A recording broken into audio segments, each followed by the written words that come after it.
Welcome. Wanted to give you our monthly update and tell you about a few fun things. The first that I would tell you about is our groundbreaking we just did today.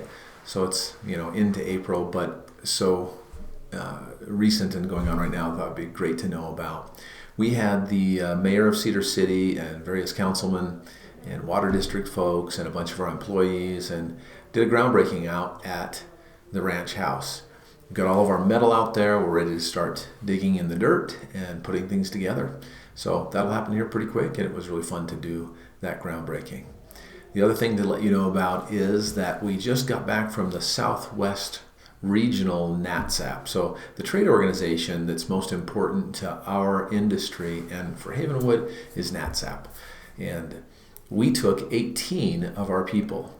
So leadership, but frontline staff and anybody that we felt was kind of an up-and-comer, we took and let them get some of the best minds, presenting on ways of intervening with our kinds of kids. And it's a very engaging time, a big reward for staff, and fun to show up with that crowd of people and participate. We also had Josh do a presentation at that natsap on recession-proofing your business. It was really terrific. And Jack Hinman and I, somebody that we're working with, did a presentation on attachment styles with young adults.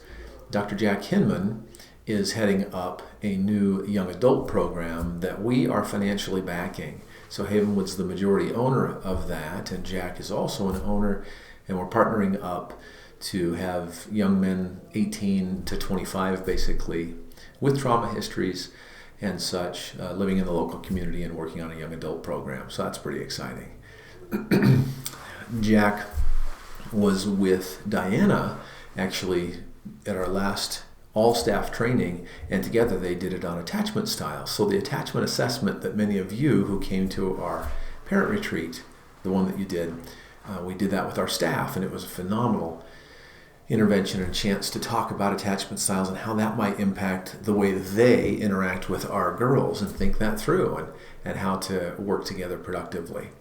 And then the final thing that I'd tell you about, and then I'll let you go, is that we're feeling some really nice movement in the program. One of our students who's been with us for a year and a half was in the lunchroom, and I sat down next to her, and she's had a fairly rough time, especially in the beginning of her stay.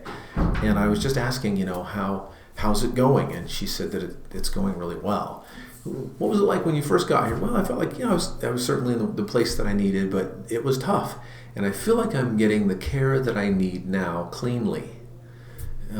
Wow, that's pretty interesting feedback. And so as I talked to her about that, she just said, well, it's just like staff are understanding better what to do with us, and there's less reactivity, basically.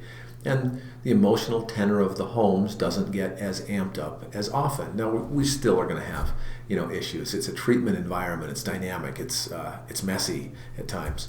But to have this young lady, having that kind of a comment just felt terrific.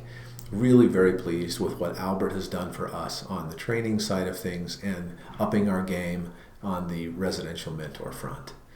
So glad to have any questions about this. If you want to email me or call me, I'd talk to you about it. And great to be able to say hello to you. Thanks.